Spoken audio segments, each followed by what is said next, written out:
What's up, everyone? It's Malik, and today we're consulting about the Paul Morphy versus the Duke Carl. This was also known as the opera. It was set in 1858 in Paris. Paul Morphy was playing white, Duke Carl was playing black. Let's get straight into the video. So Morphy starts off with e4, e5, knight f3, d6. This is known as the Philidor defense. d4, pushing for the center, number one move. Bishop to g4. Now I want to talk about this. Bishop to g4 is an okay move because you want to develop your knights before you develop your bishop. So after bishop to g4, d takes e5, bishop takes, queen takes, pawn takes, and then bishop to c4. Bishop to c4 is doing one of two things. It's developing a piece in the game, and it's threatening a mate on f7. So it's doing 2 in 1. So after bishop c4, knight f6, blocking the attack on f7, and then Morphy responds with queen b3. Queen b3 hitting with this b7 pawn and this f7 pawn.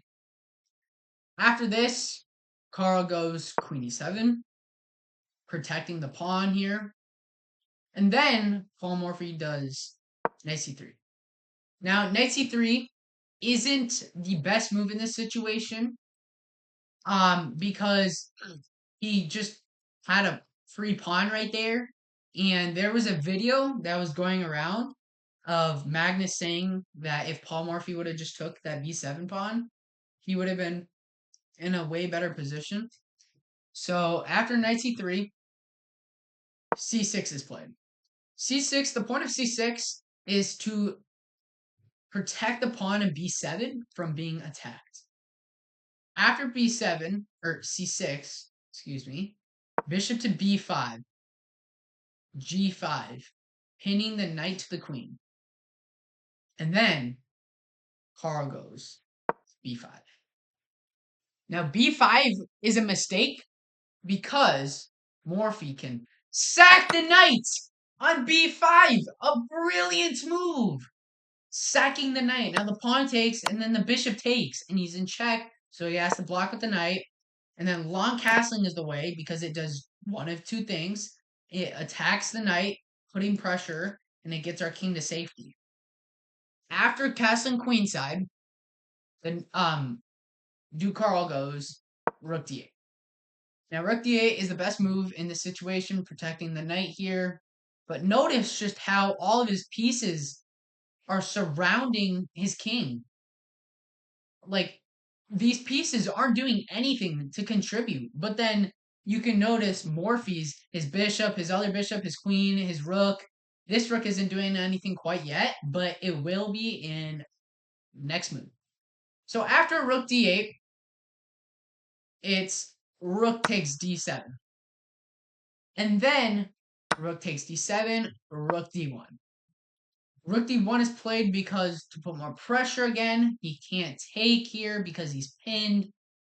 So after rook d1, queen e6. Trying to trade the queens off. Anyway, Morphy goes bishop takes d7. And then knight takes d7. Now, here's the thing. There's mate in 2, and Paul Morphy saw this. Paul Morphy makes the astonishing queen to b8, sacrificing the queen. The 460th sacking the queen. Now the knight has to take because the king can't go to e7 because of the bishop. He can't go to d8 because of the queen. Now the knight has to take. And then rook d8. That's just mate. Look at that. He can't go here. He can't go there because of the rook. What a beautiful and disgusting checkmate. Oh my god. That is a beautiful, beautiful checkmate. But that is it for the video, guys. I hope you like that and sub for more. Peace out.